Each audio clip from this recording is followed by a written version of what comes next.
시험을 받을 때에 믿음으로 이삭을 드렸으니 그는 약속들을 받은 자로 돼 그 외아들을 드렸느니라. 그에게 이미 말씀하시기를 내 자손이라 칭할 자는 이삭으로 말미암으리라 하셨으니 그가 하나님이 능히 이삭을 죽은 자 가운데에서 다시 살리실 줄로 생각한지라. 비유컨대 그를 죽은 자 가운데서 도로 받은 것이니라. 믿음으로 이삭은 장차 있을 일에 대하여 야곱과 에서에게 축복하였으며 믿음으로 야곱은 죽을 때에 요셉의 각 아들에게 축복하고 그 지팡이 머리에 의지하여 경배하였으며. 잠깐 기도하겠습니다.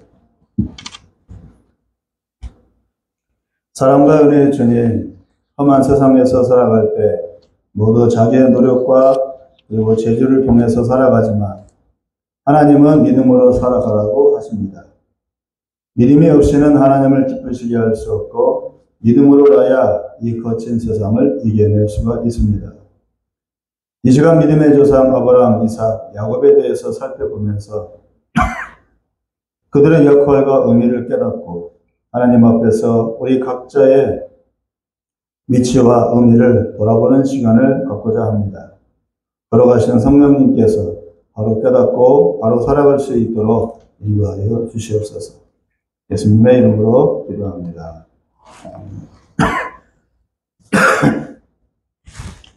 하나님이 세상을 만드시고 사람을 지으셨는데 하나님이 자신의 형상대로 지으시고 그 코에 하나님의 생기를 불어넣어서 지으셨습니다. 사람 외에 모든 만물은 동일하지만 사람만큼은 하나님의 형상과 하나님의 생기를 불어넣었기 때문에 특별하고 또 하나님의 목적과 뜻에 맞는 그런 이유로 지어졌습니다. 사람들은 사람이 자연의 일부라고 여기고 사람이나 짐승이나 다 한 종류라고 여기며 모두 다 죽으면 흙으로 썩어버리니 다를 게 없다고 합니다. 그러나 사람이 동물들과 다른 점은 논리적인 이성과 풍부한 감정과 어떤 목적을 갖고 추진해 나가는 의지력이 있기 때문에 인격적인 존재라고 합니다. 동물은 이런 게 없습니다. 그러므로 인간을 자연의 일부라고 여기는 것은 잘못이고 오히려 자연이 인간을 위해서 존재한다고 말해야 합니다. 소 수억 마리보다 사람 한 명이 더 귀중하다고 성경은 말하고 있습니다. 그런데 이 대단한 인간이 하나님의 말씀을 어기고 순식간에 죄인이 되어서 자연으로부터 어려움을 당하고 또 자연과 싸우는 존재가 되었습니다. 그래서 죄로 가득한 이 세상은 인간을 위협하고 잘 살 수 없도록 만듭니다. 지진, 화산 폭발, 자연재해, 질병 등 사람이 어쩌지 못하는 이런 환난의 원인은 결국 인간의 죄로 말미암아 세상의 질서가 깨졌기 때문입니다. 덥고 춥고 힘겨운 세상 앞에서 인간의 존재는 힘없이 작고 가치 없는 존재로 전락해서 지금은 권력을 가진 사람들만이 잘난 체 할 뿐, 권력 없고 힘없는 사람들은 이리 치이고 저리 치이며 비참한 인생을 살다가 속절없이 사라지는 그런 존재가 되었습니다. 그래서 이 모든 어려움과 불행의 원인인 죄 문제를 해결하기 위해서 바로 예수님이 오신 것입니다. 오셔서 뭘 했습니까? 천국이 있다고 했습니다. 죄 많은 이 세상이 전부가 아니고 죄 없이 불행 없이 하나님이 다스리는 하나님의 나라가 있으니 모두 거기에 가서 살아야 한다고 알려줬습니다. 그 다음에는 이를 위해서 자기 자신이 죽었습니다. 죄도 없이 십자가에 처형당하셨는데 이유는 자신이 하나님의 아들, 즉 구원자 메시아라고 했기 때문입니다. 그 말 그대로 예수님은 구원자입니다. 십자가에 속죄의 제물이 되어 죽었기 때문에 예수님은 구원자입니다. 왜냐하면 예수님의 죽음이 나의 죄 때문인 것을 믿고 예수님과 함께 자기 자신도 십자가에 죽었다고 믿기만 하면 죄와 상관없이 구원받기 때문입니다. 하나님이 구원해 주신답니다. 하나님 자신의 약속입니다. 이를 위해서 하나님은 구약 성경에서 오랜 시간 준비를 했습니다. 아담의 두 아들 가인과 아벨이 하나님께 제물을 드리며 예배를 했습니다. 즉 제물을 드려서 자신들의 죄를 속함받기 위해서입니다. 이 제사가 온 세상에 퍼져서 온 나라 온 민족 가운데에서 행해졌습니다.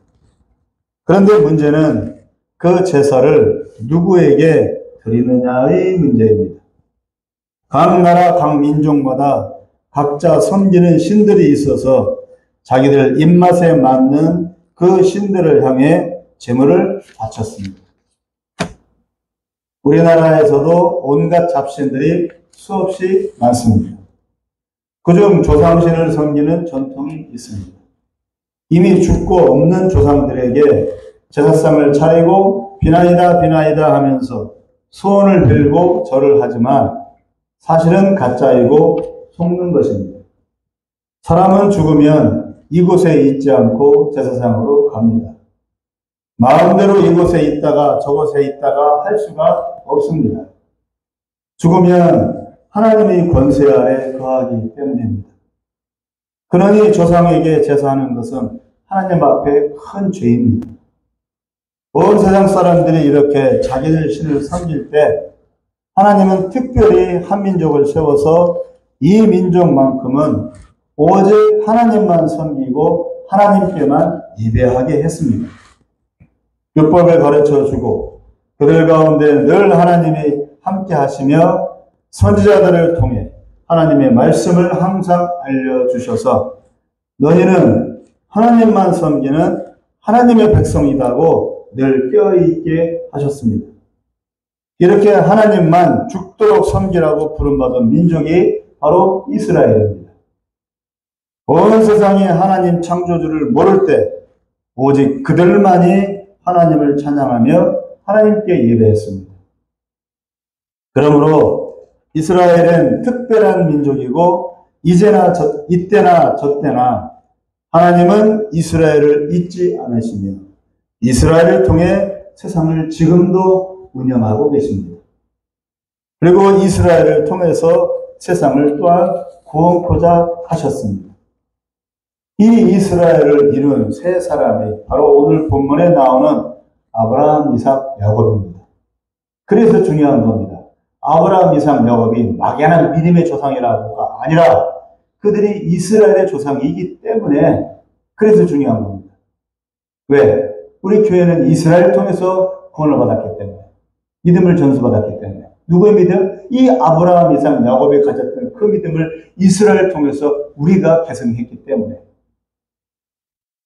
할아버지, 아들, 손자 3대 관계입니다. 아브라함, 이삭, 야곱은 이들이 어떻게 이스라엘을 이루었는지를 살펴보면서 우리 또한 하나님 앞에서 어떤 것을 준비하고 다듬어야 하는지를 한번 생각해 보고자 합니다. 히브리서 11장 17절을 읽겠습니다. 시작.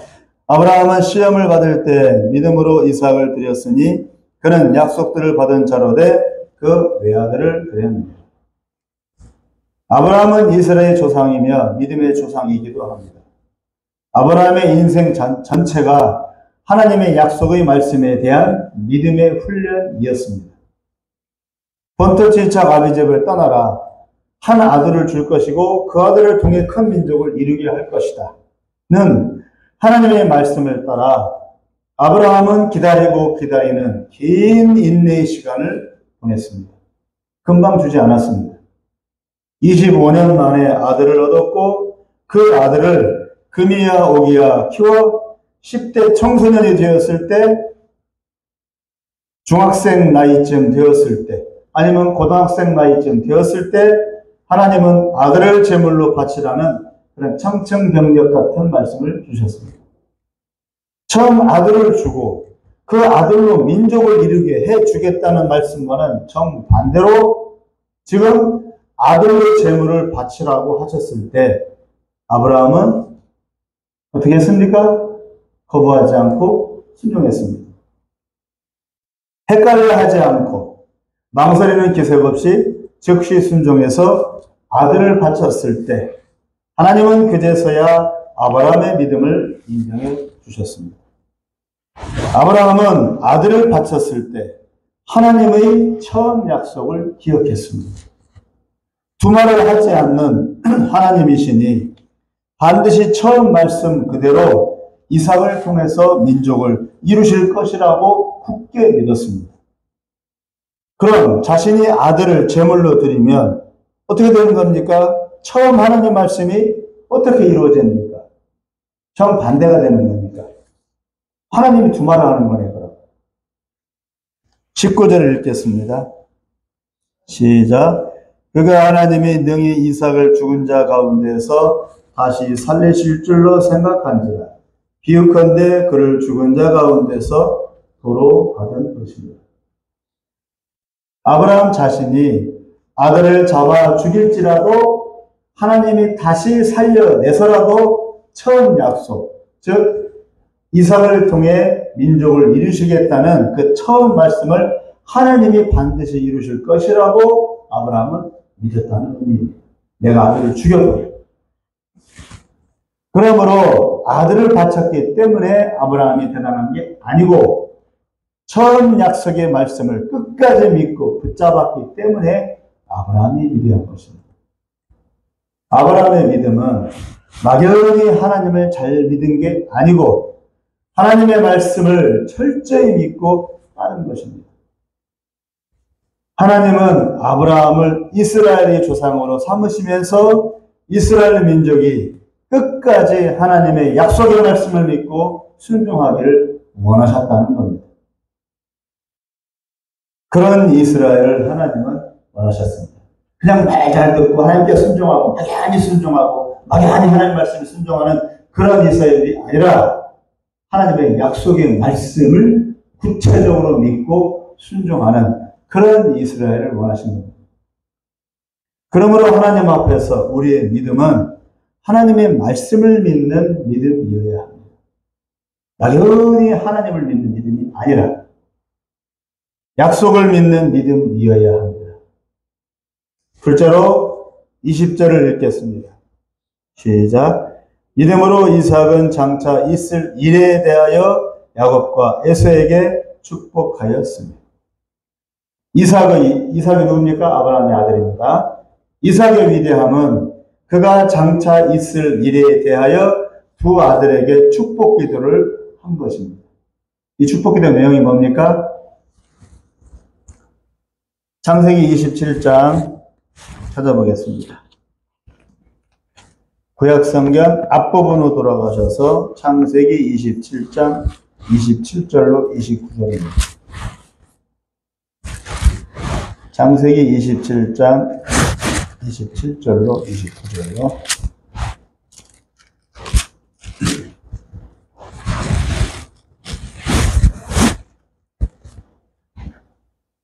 야곱에게 주신 축복 기도입니다.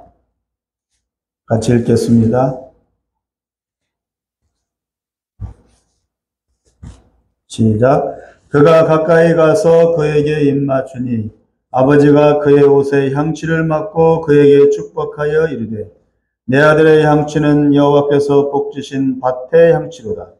하나님은 하늘의 이슬과 땅의 기름짐이며 풍성한 곡식과 포도주를 네게 주시기를 원하노라. 만민이 너를 섬기고 열국이 네게 굴복하리니 네가 형제들의 주가 되고 네 어머니 아들들이 네게 굴복하며 너를 저주하는 자는 저주를 받고 너를 축복하는 자는 복을 받기를 원하노라. 야곱에게 주신 축복 기도. 바꿔 말하면 이스라엘을 향한 축복 기도. 장차 있을 일에 대하여 이삭은 이렇게 예언 기도를 한 겁니다. 에서로 가장한 야곱에게 주신 바로 이삭의 축복 기도입니다. 그 다음에 창세기 27장 그 바로 밑에 부분에 있는 38절로 40절까지 읽겠습니다. 이것은 에서에게 주신 예언 기도입니다. 38절로 40절입니다. 시작. 에서가 아버지에게 이르되 내 아버지여, 아버지가 빌 복이 이 하나뿐이리이까 내 아버지여 내게 축복하소서, 내게도 그리하소서 하고 소리를 높여 우니 그 아버지 이삭이 그에게 대답하여 이르되 네 주소는 땅의 기름짐에서 멀고 내리는 하늘 이슬에서 멀 것이며 너는 칼을 믿고 생활하겠고 네 아우를 섬길 것이며 네가 매임을 벗을 때에는 그 멍에를 네 목에서 떨쳐버리리라 하였다. 에서에게 주신 예언 기도입니다.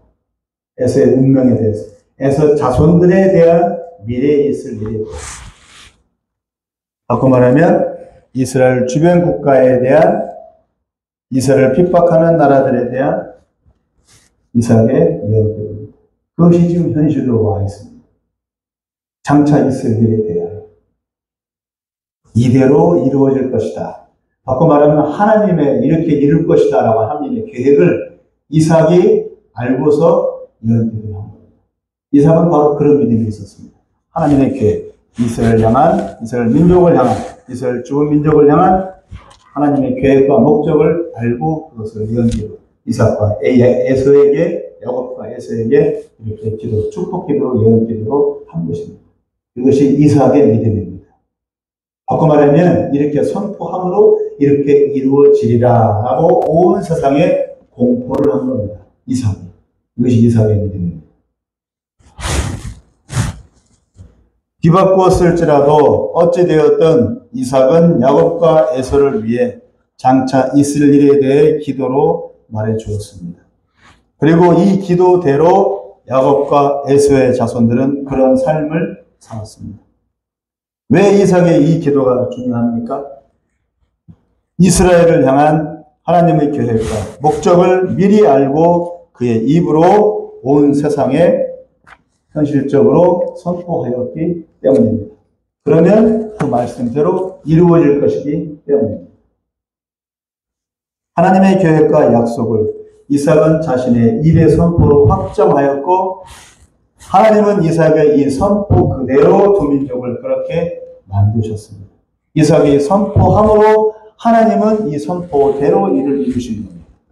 하나님의 일을 이루시도록 이삭이 입으로 선포한 겁니다. 그래서 중요한 겁니다. 결국 이삭의 야곱을 위한 기도는 이스라엘의 운명을 결정지은 것입니다.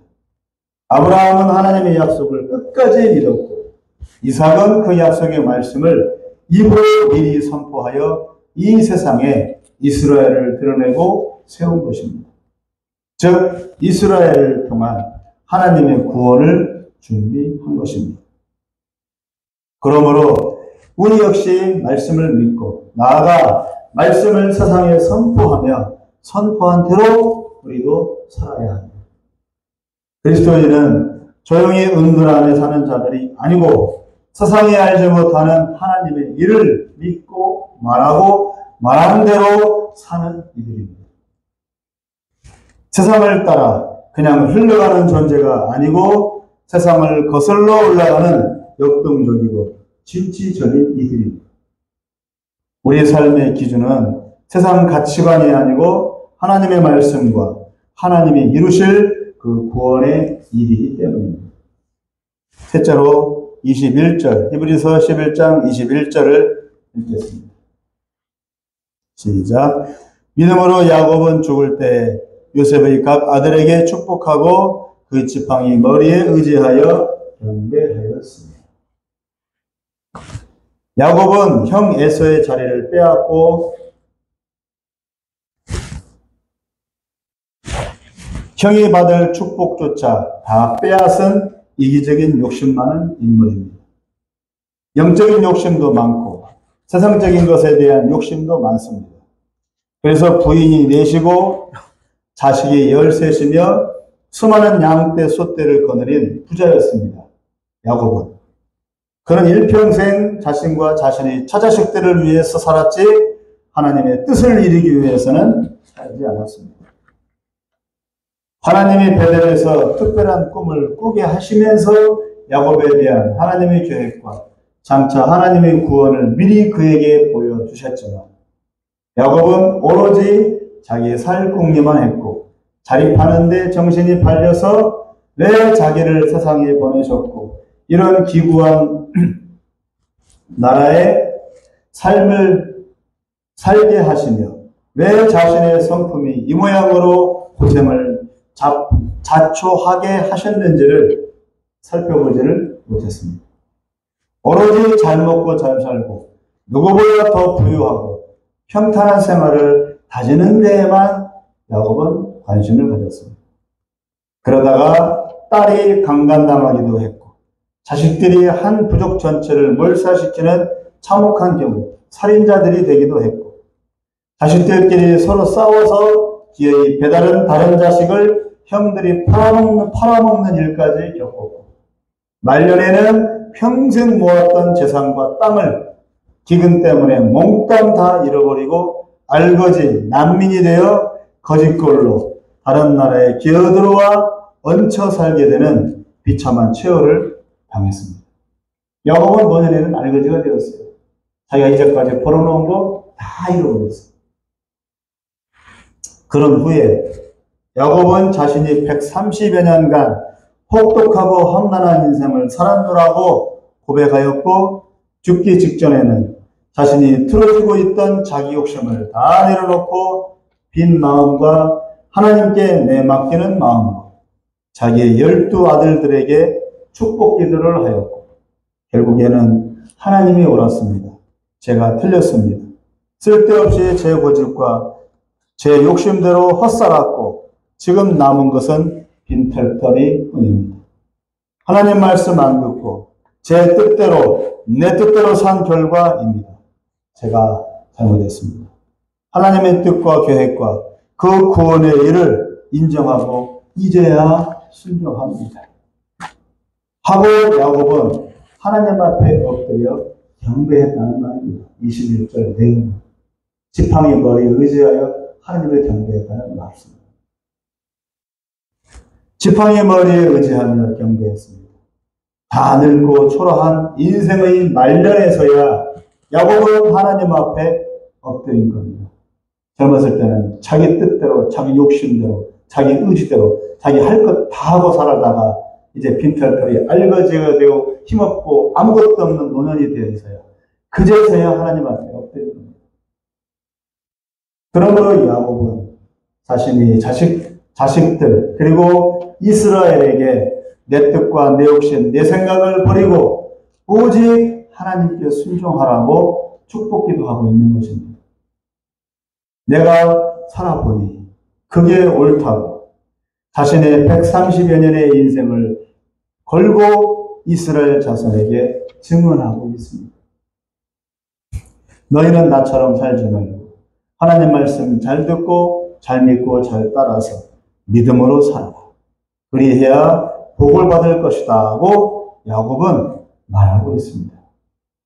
지팡이 머리에 의지하여 하나님께 경배하고 또 이스라엘은 12 아들에게 이런 기도를 축복기도를 이삭처럼 했기 때문에 세상에 아무리 편리하고 부유하고 여유 있어도 하나님 잊어버리면 말짱 도루묵입니다.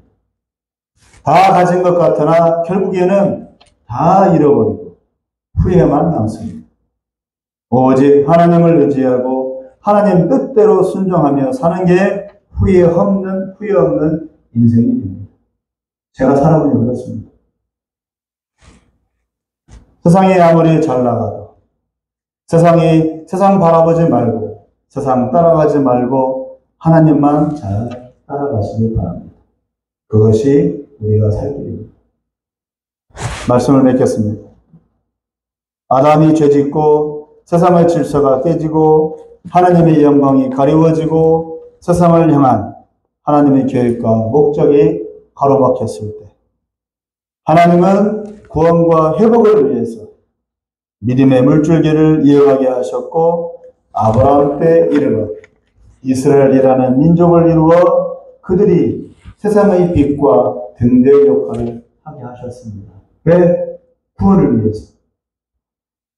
하나님을 알리고 하나님을 경배하는 유일한 민족으로 이스라엘을 세운 겁니다. 그를 위해서 아브라함을 세우고 이삭을 세우고 야곱을 세운 겁니다. 이스라엘을 위해서. 이를 위해 아브라함, 이삭, 야곱이라는 3대에 걸친 세 사람을 조상으로 세우고 세울 때 각자의 처지와 성향과 역할에 맞게 그들만의 색깔을 가진 그들의 믿음으로 키우셔서 이스라엘 민족의 정체성을 형성하게 하셨고 이스라엘과 함께 이 땅의 온 교회에 그 믿음이 전해지게 하셨습니다. 그러니 막연한 믿음이 아닙니다. 이스라엘을 위한 믿음이었고 그 믿음은 지금 시대에 우리 교회를 위한 우리 각자 그리스도를 위한 믿음입니다. 각자의 처지가 틀리잖아요. 각자의 성향이 틀리고 각자의 성격이 다 틀리고 각자가 꿈꾸고 있는 소망이 다 틀리고 아브라함도 틀리고 이삭도 틀리고 야곱도 다 틀려요. 살아온 인생이.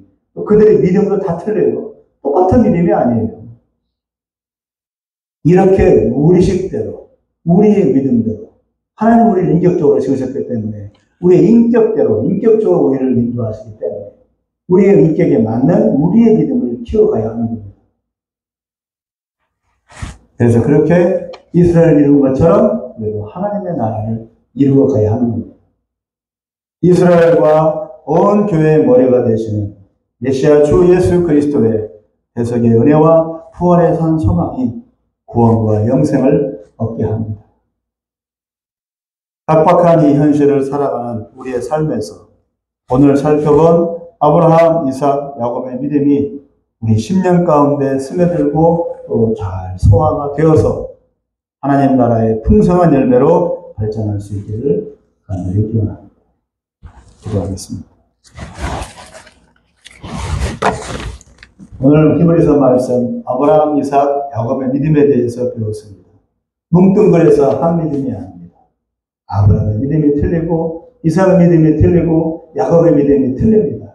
틀리지만 그 모든 믿음들이 다 이스라엘 자손에게도 이어져 이스라엘이라는 정체성을 이루게 되었고 이스라엘 가운데 나신 주 예수 그리스도 메시아를 통해서 교회가 만들어지고 그 교회를 통해서 우리의 믿음이 형성되어 여기까지 오게 되었습니다. 이것이 바로 하나님의 구속사이고 하나님의 구원의 역사입니다. 막연한 믿음이 아닙니다. 그냥 하늘에서 뚝 떨어진 그런 근본 없는 믿음이 아닙니다. 하나님은 처음부터 계획을 세우고 여기까지 이 현실에까지 나에게까지 얘기하신 것입니다. 하나님의 그 깊으신 뜻과 계획 가운데 우리가 있다는 사실을 굳게 믿고 의지하여 우리의 믿음을 잘 키워나가고 이 믿음을 통해서 하나님의 나라를 만들어가는 그런 믿음이 될 수 있도록 우리 각자를 축복하시고 각자를 인격적으로 인도하여 주옵소서. 예수님의 이름으로 기도합니다.